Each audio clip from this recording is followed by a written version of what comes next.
Parenting బాగా చూపించారు మీరు కంపారిజన్ చేస్తే. శుద్ధి వాళ్ళ అమ్మగారికి, కార్తిక్ వాళ్ళ అమ్మ నాన్నకి, వరుణ్ వాళ్ళ అమ్మ నాన్నకి పేరెంటింగ్ లో డిఫరెన్స్ చూపించారు మీరు. శుద్ధి నాన్నే లేడు, అమ్మ ఉంది, ఏం చేసినా ఎంకరేజ్ చేస్తారు. వరుణ్ వాళ్ళ నాన్నేమో ఆయన ఎయిమ్ ని ఈ అబ్బాయి మీద రుద్దుతా ఉంటాడు. ప్యారలల్స్ బాగా నచ్చాయి నాకు. ఒక్కొక్క పేరెంట్ ఎట్లా అప్రోచ్ అవుతారో దాన్ని బట్టి పిల్లల మనస్తత్వాలు ఎట్లా మారుతా ఉంటే వాళ్ళు దాన్ని బట్టి వాళ్ళ లైఫ్ లో డెసిషన్లే చేంజ్ అయిపోతా ఉంటాయి. సో వాళ్ళ నాన్న మేబీ బాగుండుంటే వరుణ్ అట్లా చేసేవాడు కాదేమో.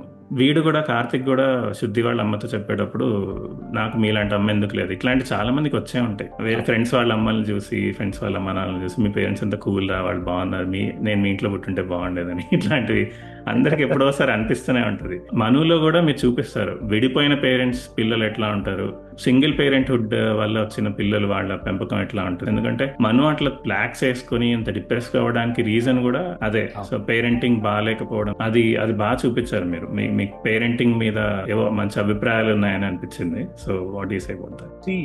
అందుకే నువ్వు ఒక గుడ్ పర్సన్ కాలేకపోతే నువ్వు జీవితంలో ఎప్పుడు గుడ్ పేరెంట్.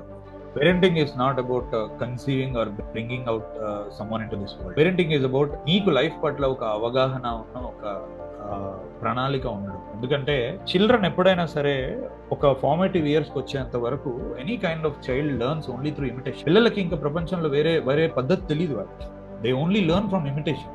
తండ్రి ఎలా ఉంటున్నాడు, తల్లి ఎలా ఉంటుంది అనేది వాళ్ళకి చాలా మేజర్ లెర్నింగ్ కర్వ్. సో ఇప్పుడు ఎక్కడో డీప్ డౌన్ ఇన్సైడ్, అంటే ఇంతకుముందు మీరు అన్నారు వరుణ్ ఫాదర్ నా దృష్టిలో బాగున్నాడు. ఎందుకంటే వర్షంలో తడుస్తుంటే కూడా తనే ఆపుతాడు, వీడు ఆపడు. కార్ని ఆపి మీ ఇద్దరి మధ్యలో ఏం జరిగిందో నాకు తెలీదు, కానీ ఆ అమ్మాయి వర్షంలో తడుస్తూ ఉంది కాబట్టి ఇట్స్ నాట్ రైట్, నువ్వు వెళ్ళి మాట్లాడిరా, టైం ఉంది మనకి అంటాడు. అంటే ఒక మేల్, ఒకే సీన్ లో ఒక మేల్ ఎలా ఉండగలుగుతాడు, ఎంత బాగుండగలుగుతాడు, ఒక మేల్ ఎంత స్వార్థంగా ఉండగలుగుతాడు అనేది నాకు ఎక్స్ప్లోర్ చేయాలని అనిపించింది. అక్కడ వరుణ్ని ఎందుకు తప్పు పడతానంటే దీనికి ఒక ప్యారలల్ ఉంది. సెకండ్ హాఫ్ లో అనిత వచ్చినప్పుడు కాఫీ షాప్ లో చెప్తుంది అతనితో, నువ్వంటే నాకు ఎక్కడో విలువ ఉంది కార్తీక్, అందుకే ఇంట్లో కష్టమైనా సరే మేనేజ్ చేసి ఇక్కడికి వచ్చి నేను అంతా చెప్తున్నాను నీకు అంటుంది.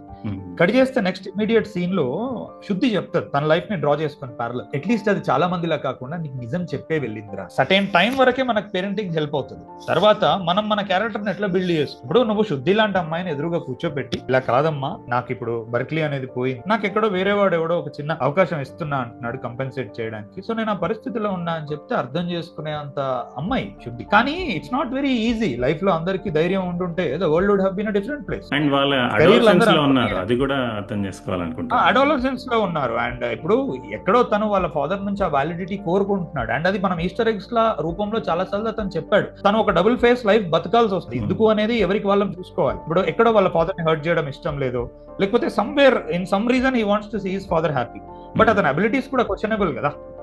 సో వాళ్ళ మదర్ తో చెప్తాడు నా మీద రుద్దడం ఎంతవరకు కరెక్ట్ అని. ఎక్కడో కన్విన్స్ చేయడానికి ట్రై చేస్తే వాళ్ళ మదర్ రివర్స్ బౌన్స్ చేస్తుంది, నువ్వు అన్ని అనుభవిస్తున్నావు, సుఖాలే కాదు కళలు కూడా పంచుకోవాలంటే వాడు ఇంకా ఎక్కువ రెస్పాన్సిబుల్ ఫీల్ అయ్యాడు. ఎక్కడో పాపం వాడికి కూడా he has no way out. ఇప్పుడు ఏ రోల్ కి ఆ రోల్ ని నువ్వు జీవితంలో గౌరవించాలి. ఇప్పుడు మీరు వర్క్ చేసేటప్పుడు మీరు ఒక ఎంప్లాయీ, ఇంటికి వచ్చిన తర్వాత మీరు ఒక హస్బెండ్ ఆర్ సన్, అంటే నేను అనేది ఏ రోల్ కి ఆ రోల్ గౌరవించాలి, మిక్స్ చేయొద్దు. శుద్ధి చేసింది అదే, వరుణ్ మిక్స్ చేశాడు దాన్ని. నువ్వు గుడ్ సన్ అవుదాం అనుకుంటున్నావు, don't be A bad lover. And అది నేను చెప్పాలని అనుకో. బయట ఆల్ దీస్ థింగ్స్, అరే నువ్వే ఇలా కష్టం అనుకుంటే సంజయ్ ఏం చేయాలి ఇంకా? అసలు సంజయ్ ఎన్ని చూశాడు చెప్పు చిన్నప్పటి నుంచి. అందుకే అంటాను క్యారెక్టర్ ఫార్మేషన్ లో సొంత రెస్పాన్సిబిలిటీ కూడా ఉండాలి. ఇప్పుడు చెత్త కుప్పలో నువ్వు పడేసిన పుస్తకాన్ని అతను తీసుకుంటాడు, which says something about the characters themselves.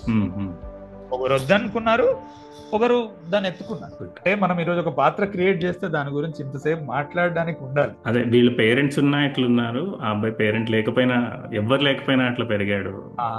అది అంటే హీ కుడ్ హ్యావ్ బీన్, అంటే వాడు ఒక పెడ్లర్ అయి ఉండొచ్చు, డ్రగ్ పెడ్లర్ అయి ఉండొచ్చు, లేకపోతే he was in the brink of being that.